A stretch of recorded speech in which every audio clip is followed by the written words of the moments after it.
using a throwaway for obvious reasons, with certain specifics modified to preserve anonymity. So I'm Sarah, 38 female, and I need to get this off my chest. Do you know those family dynamics in which one child can do no wrong, while the other appears to be invisible? Yes, welcome to my life. Everything was very typical until I was 8. I was an only child, and while my parents were not particularly warm and fuzzy, they were present, I suppose. Mom would help me with my homework, and Dad would occasionally take me fishing on Lake St. Clair. We weren't the Brady Bunch, but we were fine. Then came the night that would change everything. I recall my Aunt Kelly showing up at 2 a.m. and telling me to pack a suitcase because Mom was in the hospital. My sister Rachel was on her way, but something was wrong. She wasn't meant to arrive for another 2 months. The following few weeks were a flurry of hospital visits and hushed chats. Rachel was really little. She looked like one of my baby dolls, but with all these tubes and cables. I wasn't allowed to touch her or get too close. That was the first time I felt it, an invisible wall forming between me and the rest of my family. When they eventually brought Rachel home, our house turned into a sterilized bubble. Mom had an obsession with germs. I'm talking industrial-strength disinfection throughout, hand sanitizer stations in each room, and constant cleaning. The harsh odor of bleach still causes me distress to this day. But here's the bit that really messed me up. Whenever I showed the slightest symptom of illness, I was whisked off to either Grandma Marie or Aunt Kelly's house. Every time. Sneeze once, pack your bags. A mild cough, you're off to see Grandma. At first, I thought it was enjoyable. Grandma Marie would make cookies, and Aunt Kelly had a fantastic collection of Nancy Drew books that I was working my way through. But children are not stupid. After a while, you begin to understand what is actually going on. You are not being sent away on adventures, you are being treated as a threat, as if your entire existence could damage your beloved sister. I tried everything to gain their attention in a healthier manner. Honestly, everything. Got all A's. Mom would scarcely look up from Rachel's most recent doctor's appointment calendar. Won first prize in the science fair with a project about renewable energy. Dad just asked if I could store the display board in the garage, since Rachel is allergic to cardboard dust. Is that even a thing? The real kicker came when I was 12. For months, I'd been practicing for the school talent show, teaching myself to perform bridge over troubled water on the piano. On the night of the show, Rachel had a 99.1 degrees F fever. Guess who did not have anyone in the audience? Meanwhile, 2 weeks later, the entire family, including both sets of grandparents, attended Rachel's 15-minute flute recital, during which she essentially murdered heart-cross buns. Rachel immediately learned how to use the system. By the age of 7, she had outgrown any real health difficulties, but that didn't stop her from performing. Headache, must remain home from school. Feeling tired, someone else should do her tasks. Worried about a test, Mom would literally call the school to have the deadline extended. I began spending more and more time in my room, immersed in books about art history and antiques. It's funny how life works out sometimes. My room became my sanctuary, mostly because Rachel claimed she was allergic to my lavender air freshener, so it was the only place she wouldn't go. Do you know what's actually wrong? When she pretended to be sick, a part of me felt grateful. At the very least, I'd be taken to Grandma Marie's, where someone would ask about my day or be interested in what I was up to. Grandma was the one who sparked my interest in vintage jewelry. She had an incredible collection of costume pieces that she let me organize and catalog. I suppose I should have regarded it as prophetic. The worst thing wasn't even the clear favoritism. It was how they rewrote history to excuse their actions. Rachel just needs more attention because she had such a rough start. Sarah's always been so independent. Sarah understands that her sister has special needs. No, I did not understand. I was a child who didn't understand why having a good immune system made me less deserving of love. Looking back, I can see how those years shaped me. The persistent message that I was somehow unsafe or inconvenient to be around doesn't just go away. But hey, at least it taught me to be self-sufficient. When no one checks your homework or cares about your triumphs, you quickly learn to be your own cheerleader. High school. The majority of people either loved or loathed it. Me, I regarded it as a ticket out. While Rachel was establishing her drama empire in middle school, I was laying the groundwork for my own escape. And let me tell you, nothing inspires you to accomplish more than knowing that no one will do it for you. Remember how I said I spent hours sorting Grandma Marie's jewelry collection? That taught me a valuable lesson: the need for systematic organization and attention to detail. In high school, I approached everything with the same perspective. My desk at home resembled something out of an organization magazine. Color-coded notes, meticulously organized study plans, everything in its place. Rachel teased me about it, calling me Rain Man. Very great. But here's the thing about being invisible: no one is monitoring your failures or successes, so you can do whatever the heck you want. I joined every club that would not interfere with my part-time employment at Carson's Diner. Thank you to Carol, the owner, for remembering my birthday when my own parents had forgotten. Debate team check. National Honor Society president check. Editor-in-chief of the school newspaper check. The debate team was when I truly found my voice. There's something quite rewarding about dismantling someone's argument while maintaining complete composure. It also taught me how to negotiate, which I didn't realize at the time would be useful later. Junior year was when things truly became interesting. I took the SAT and received a flawless score. Not pretty good perfect. I mean perfect. 1,600. You know how many people receive that? Less than 1%. I remember staring at the results screen for almost 20 minutes, convinced it was an error. I rushed home to tell my parents. Mom was in the kitchen assisting Rachel with her English homework. The conversation went something like this. Mom, look, I got a perfect SAT score. That's nice, honey, but can you keep it down? Rachel's trying to concentrate. She has a big test tomorrow. Yeah, said Rachel. Some of us actually have to study. Miss Perfect. Rachel, sweetie, don't stress. You're just a different kind of learner. I still have the hard copy of those SAT results somewhere. Never got pinned on the fridge. But Rachel's C+ in English, that got primo refrigerator real estate, complete with a "we're so proud of you" magnet. The college application process was interesting. I applied to 15 schools without informing anyone. I wrote all of my own essays, gathered my own recommendations, and handled all of the financial assistance paperwork myself. My guidance advisor, Mr. Jen, was the true MVP. My parents were too busy to help me with the FAFSA, so I stayed late after school instead. Then the acceptances began to arrive. Harvard, Yale, Princeton, Michigan. Each one came with a scholarship offer. I stored them all in a locked box under my bed, knowing what would happen if Rachel discovered them. They'd suddenly shift their focus entirely to her. But if Sarah goes to Harvard, I'll be all alone, or some nonsense like that. The day I received my full ride offer from UMich, Rachel joined JV cheerleading. Guess which one was celebrated with a family feast? Hint, I had microwave mac and cheese in my room while they went to Olive Garden. But the scholarship was my golden ticket. Tuition, lodging, board, and a book allowance. I could finally leave that house where I was either invisible or inconvenient. The day I received my acceptance package, I went to my favorite spot in the local library, a 4th-floor window seat overlooking the park, and cried for an hour. Not sad tears, tears of relief. When I told my parents at supper that I was going to UMich, they were concerned. Michigan, but that's so far. What if Rachel needs you and then? I hope you're not expecting us to help with expenses. Rachel's cheerleading competitions are very costly. Rachel chimed. Oh my God. Finally, can I have your room? I need space for my TikTok videos. The summer before college, I worked double shifts at Carson's Diner to save money. Carol, bless her heart, always gave me additional tips and made sure I got to take home leftover pie at the end of my shifts. She also taught me a vital skill: how to recognize genuine people in a world full of fakes.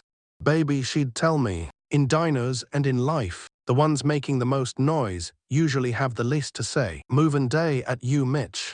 My folks couldn't attend because surprise Rachel had a cheerleading competition. Aunt Kelly drove me instead, helped me set up my dorm room, and gave me a $500 envelope. Your grandma Marie wanted you to have this, she told me. She's so proud of you. Later, I learned that grandma had been saving that money from her social security checks for months. That first night in my dorm room, I promised myself I was going to create such a wonderful life that being overlooked would be inconceivable.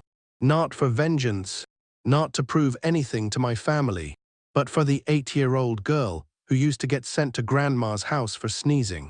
College went by in a blur of all-nighters, instant ramen, and heavenly independence.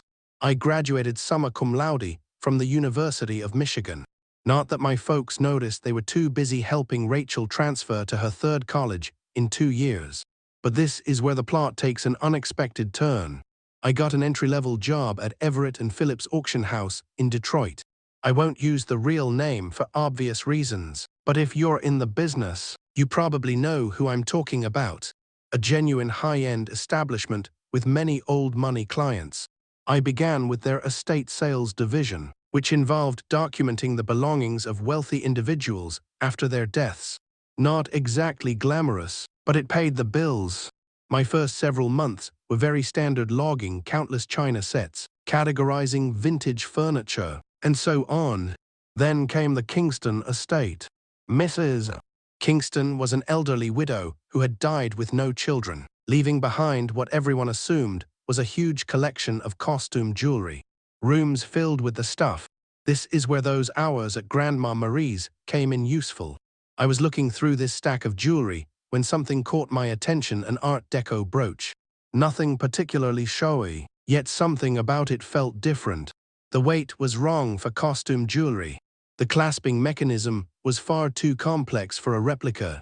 I spent my entire lunch break that day researching old jewelry markers and signatures, then stayed late at the office to use the company's subscription to several antique jewelry databases. The more I looked, the more certain I became. This was not costume jewelry. It was the real thing. The problem was, I was the new girl. Nobody would believe me if I claimed we had a potential treasure on our hands. So I did what the debate team taught me. I meticulously prepared my argument. I spent 2 weeks during lunch breaks and evenings learning everything I could about Art Deco jewelry authentication.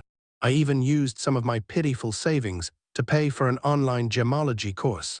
Finally, I mustered the courage to approach my boss. Mr.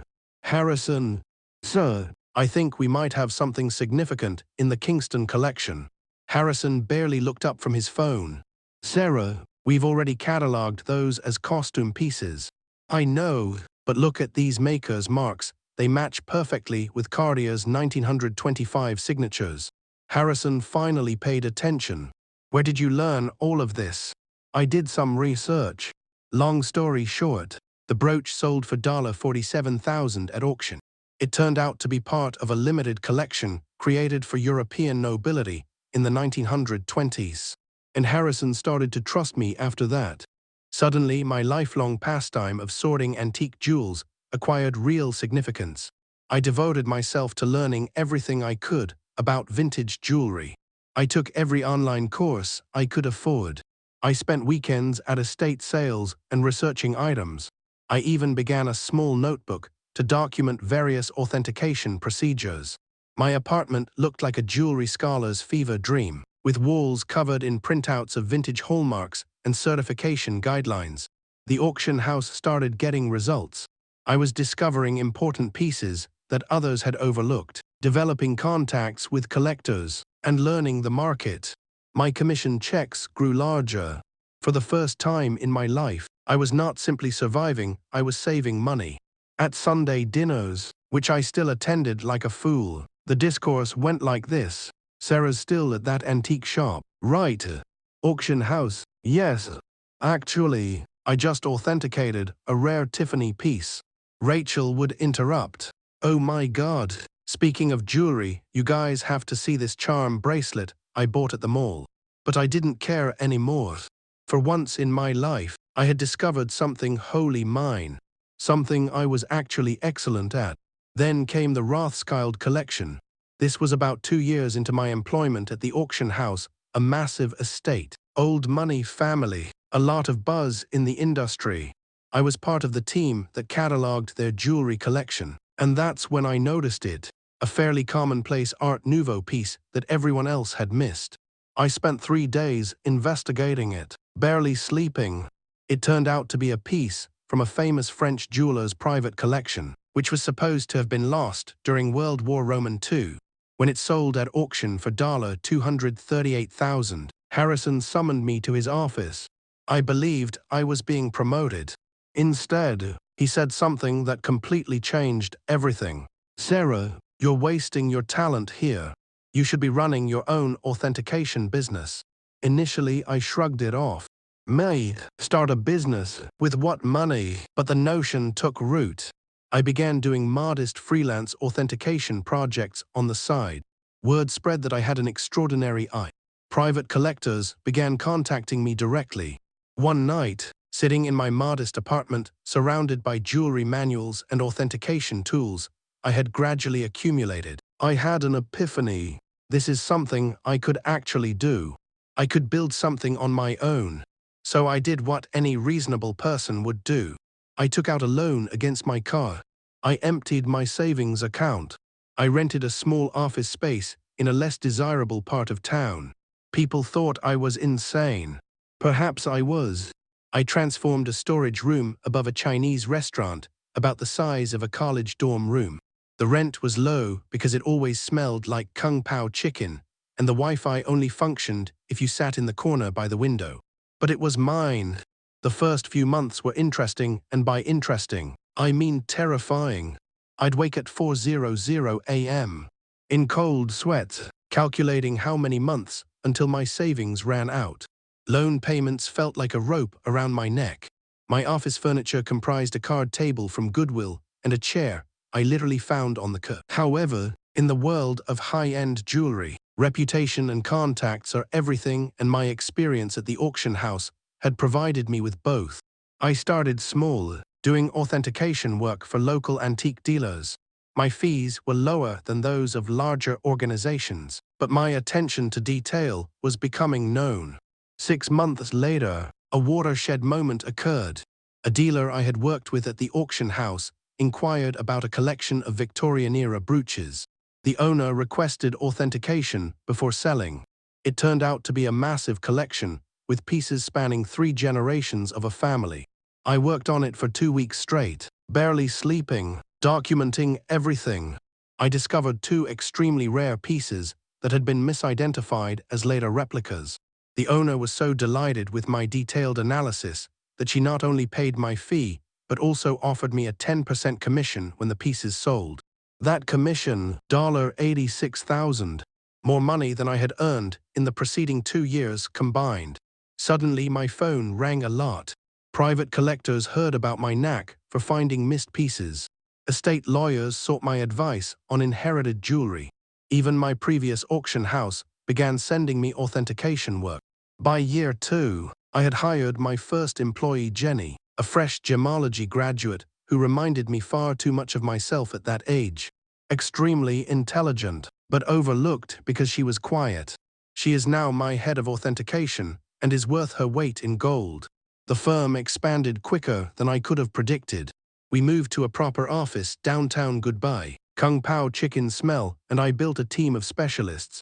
We had earned a reputation for finding misplaced treasures. You wouldn't believe how many important historical jewelry items get misidentified as costume jewelry in people's attics.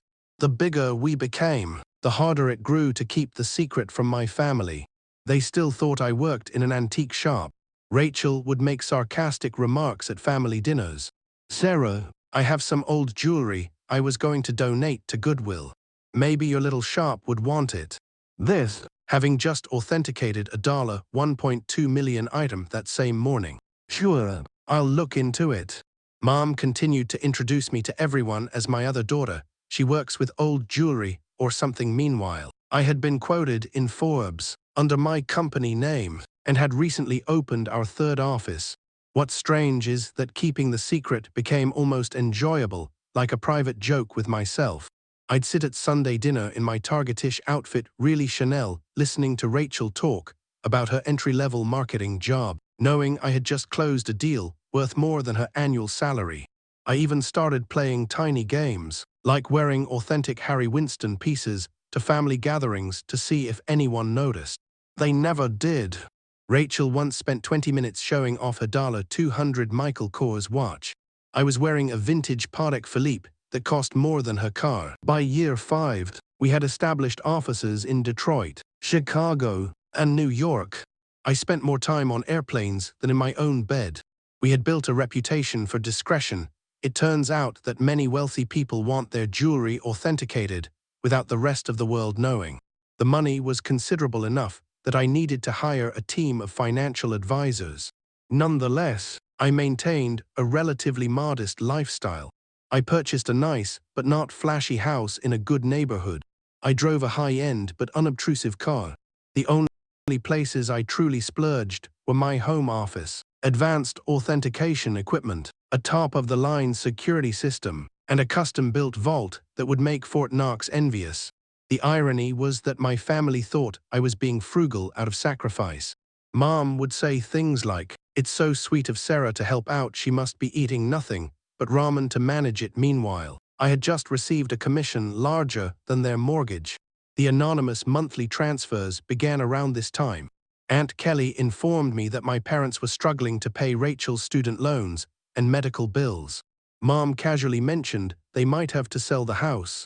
I couldn't let that happen despite everything. It was still the home I grew up in. So I set up an anonymous monthly transfer of $5,000 to their account. When asked, I said I was giving $1,000 and living on rice and beans. They imagined the rest came from Aunt Kelly or some other family member. Rachel's spending, however, became more extravagant. She'd arrive for dinner with new expensive bags, claiming they were outlet finds. They weren't. I can recognize a genuine Gucci at 20 pesos. She began taking extravagant vacations and bragging on Instagram about her fortunate life. I was fairly certain she was spending my support money on shopping sprees. But I remained silent. The irony was simply too rich. Then came the MBA drama. Rachel announced she wanted to return to school for an MBA at another private university. Mom called me in tears, explaining they couldn't afford it. Maybe Rachel could look at state schools, I suggested.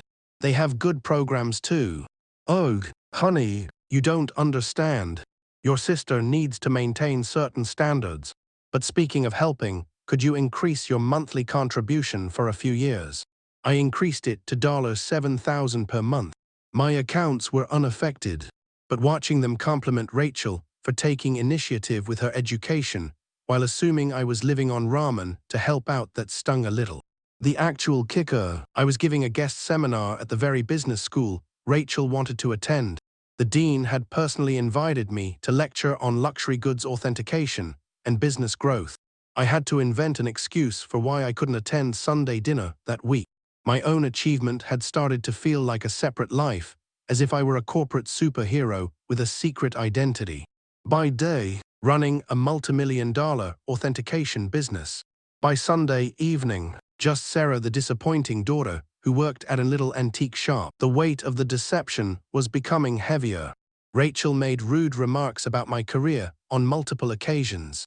Each time, Mom apologized for my modest lifestyle to her friends.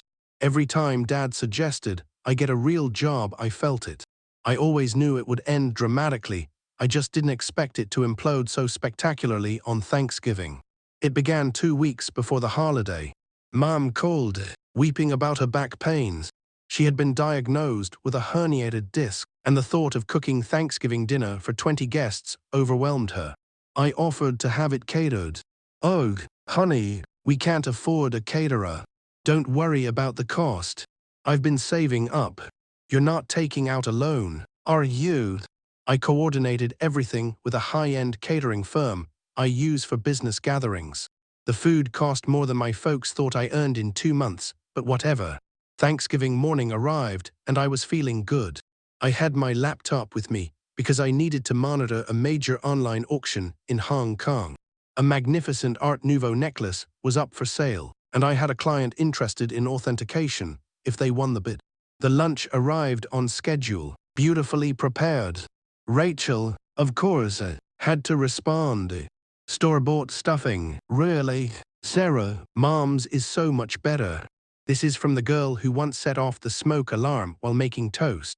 Mom apologized to everyone for not cooking herself, but you could tell they were all enjoying the meal. Rachel went quiet after tasting the maple-glazed Brussels sprouts, which cost more per plate than her weekly grocery budget. I stepped away after dessert to check my laptop. The auction was heating up, and I needed to be available in case my client won. I set up in my old bedroom, which Mom had kept the same since high school, while Rachel's room, for reference, had undergone 3 renovations. That's when everything went wrong. I had left my authentication software running, with multiple tabs open displaying various accounts and current contracts. Rachel came in, without knocking. Some things never changed, to borrow my phone charger. She saw my laptop screen and sensed an opportunity. Time to see what kind of important work Sarah's doing on Thanksgiving, she announced, smirking as she grabbed my laptop and walked into the dining room. Picture this: 20 people, aunts, uncles, cousins, and my parents, full of gourmet turkey and half-drunk on expensive wine they thought was Trader Joe's. Rachel flipped the laptop around triumphantly, apparently intending to embarrass me with whatever minor antique transactions she assumed I was working on. The room went completely silent. You could hear the fancy clock I got Mom for Christmas ticking. She had believed it was a reproduction. My screen displayed current account balance $12.4 million. Pending authentication contract $485,000. Recent transaction $1.2 million. Company's quarterly profit report $4.2 million. Rachel's face cycled through 5 different emotions in 3 seconds. The final one landed somewhere between astonishment and nausea. She swayed slightly on her feet. "This cannot be right," she whispered. Then, voice cracking, She's rich. Sarah's rich." The silence deepened even further. Then Mom began laughing, really laughing. "Don't be silly. Sarah works at that little antique shop." I rose carefully, straightening my understated cashmere sweater, which cost more than their monthly mortgage. "Yes, actually, Mom, I own one of the largest jewelry authentication companies in the country. Those antique shop comments, I authenticate pieces worth millions. That little business you never asked about has offices in 3 cities." Dad choked on his drink. Aunt Kelly dropped her fork.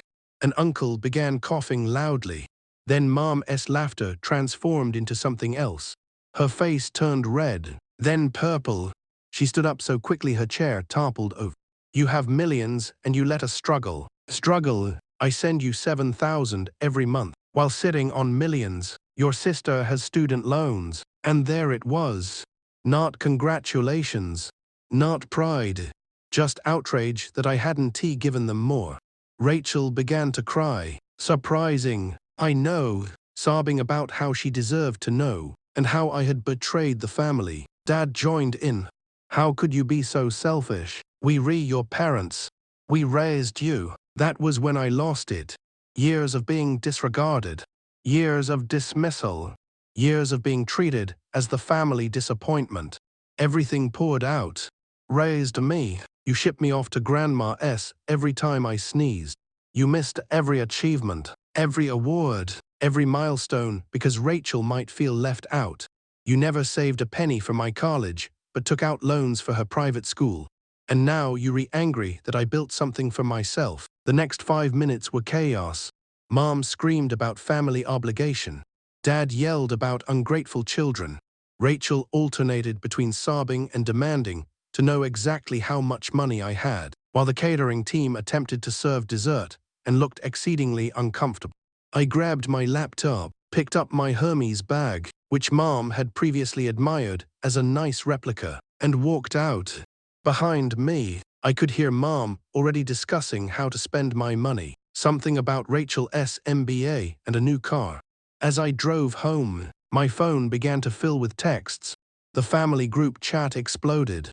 Rachel started posting on Facebook about hidden family wealth, And selfish siblings. Within 1 hour of leaving dinner, I had 47 missed calls and over 200 messages. Mom's texts followed a fascinating progression. 7:42 p.m. How dare you walk out on family? 8:15 p.m. We need to talk about this like adults. 9:03 p.m. Your sister deserves a share of your success. 10:30 p.m. I've already called a realtor about houses in better neighborhoods. 11:45 p.m. Why aren't you answering? This is your mother. Rachel had embraced social media warfare. She posted a massive rant on Facebook about her millionaire sister hoarding wealth while watching her beloved family struggle. Distant cousins and former high school classmates I hadn't spoken to in years suddenly formed strong opinions about my moral character. The most creative